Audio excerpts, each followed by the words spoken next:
You know, it's been about 12 months since I put my deposit down on the 2023 Nissan Z. And I know that you all have been waiting for the car, so have I, and I'm getting a little bit impatient. So last week I went to SEMA and I checked out all of the awesome cars, and I also got to talk to a Nissan representative where they told me what's going on with production. So I hope you guys stick around because we're going to talk about all of that today, and I'm going to show you all the awesome stuff about the new Nissan Z from SEMA. So I walked the entire SEMA show floor. And let me tell you, it's a huge show, but it's definitely awesome, and if you've ever thought about going, you definitely should. But throughout the entire show, I really only saw about 5 or 6 2023 Nissan Zs. And, I guess this makes sense. Not many cars are out. I couldn't get mine, and plenty of people are waiting for theirs. But because of this, a lot of the aftermarket exterior modification companies don't have their parts developed yet. A lot of the companies just really don't have anything to show. So a lot of the cars that were there looked fairly stock. Maybe they had some rims on them, or they had engine performance modifications, which you can't really see too much of because the hoods are closed. So really the biggest display of the 2023 Nissan Z was the one hosted by Nissan themselves. They had 3 cars at the booth. They had a white car which had the entire Nismo catalog installed. Then they had the GT4 race car, and as well as Chris Forsberg's drift car. I really love seeing the GT4 race car. If you didn't know anything about me, is that I used to be a racing instructor, and OEM race cars are something special. But let's go back and talk about that white car. And first, I want to say that I was really excited that the car that was on display was white, because I wanted an Everest white car, and I still want one. And I was curious what that paint looks like. And I can report to you guys that I think it looks pretty good. It's got a really nice pearl flake to it. But what about the parts in the car? So I'm going to put a plaque here that has the list of all the Nismo parts that were on display. And there's a lot. Nismo is going to have tons of suspension stuff, exhaust, wheels, intake, interior modifications, strut tower bars, and really there's just a ton of stuff. And so I think it's really cool that Nissan is showing us that they support you modifying your car. And in fact, they're saying, hey, we support it so much that we made our own line of parts that you can buy.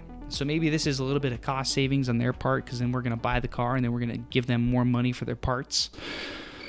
But hey, it is what it is. Get your bag, right? But I think the stuff that they have on display was really great. I think that the car had a great stance to it. And if you're expecting OEM quality out of your parts, what better solution than to buy it from the manufacturer themselves? One thing I do want to point out though is that the exhaust that was on the car was kind of an interesting design. The exhaust was kind of like the MAP exhaust, where it had a single muffler in the middle of the car. But then towards the back of the car, it had dual X pipes. It had one X pipe that's like this and another X pipe that's like this. So there must be some sound tuning going on there, and I definitely want to know what that sounds like. I think it's actually probably going to be pretty good sounding, because they don't have any additional mufflers. It's not going to be too quiet. Basically, the reason why they would have an X pipe is so that the exhaust pulses can meet each other and make a smoother sound out the exhaust pipe rather than like a farty trumpet sound. So as far as everybody else, there was Dustin Williams' car, which looked fairly stock from the outside. He had some rims on it and exhaust, but everything else there was done on the inside of the engine bay. Then we had TJ Hunt's car, which obviously was fully decked out in a wide body, which he made, and he definitely had the most modified Nissan Z out of the whole show. But aside from that, I think my favorite showing of the Nissan Z at SEMA was at the Saban booth. And Saban, if you don't know, is like a tried and true carbon fiber company, and no surprise, they're making a carbon fiber hatch and a carbon fiber hood, and probably multiple different types of hoods available for the car. And I think it looked really, really cool. I'm a little bit partial to Saban. My first car, I put a Saban hood on it, and I'm probably going to do it with this one. And so I think this looked really, really good, and I'm excited to see what more they make for the car.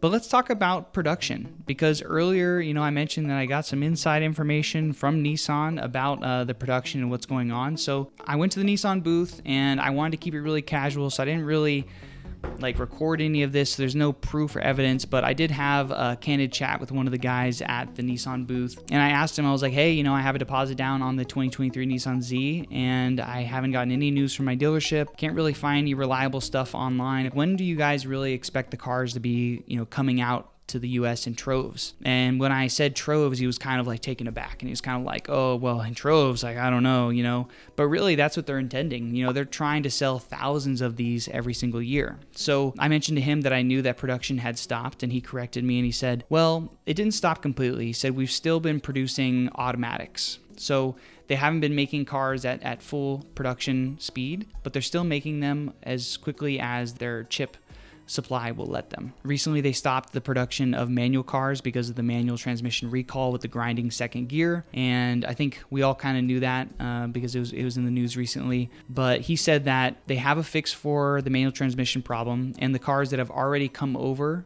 on the boat and they've just been sitting in the ports that are manual transmission, they're going to have people come out to the ports and fix the cars there on site, which I don't really know how I feel about that, and I hope that the repairs are quality and they're good. I mean, I'm sure they will be, but hopefully it's just as high quality as the repairs of the cars coming from the manufacturer. They expect manual cars to be coming over to the US in troves starting in April. So it's kind of a long time. Obviously that's like almost 6 months from now, and definitely a bummer still. I mean, I feel like we've been waiting for this for a really long time, and shoot, there might be a refreshed Supra out by that time. I mean, I don't know. What do you guys think? Do you guys think that there's going to be any new cars that are going to steal the glory of the Nissan in between now and then? Trying to think of what cars are out there. I don't really know, but I know that April is going to come up faster than I think it is, but it gives me more time to save up for the car and more time to plan out what I'm going to do for it and let the aftermarket build stuff. So I hope you guys enjoyed this little bit of insight. I know it's just literally breadcrumbs in the sea of news out there for the car, but it's what I got, and it came directly from the source, Nissan itself. Not an official statement, but this is what happened. So hope you guys enjoyed the video. If you learned something, go ahead and give me a thumbs up. If you've seen a couple of my videos, you want to see a couple more, go ahead and subscribe, and we'll see you next time. Thanks, guys.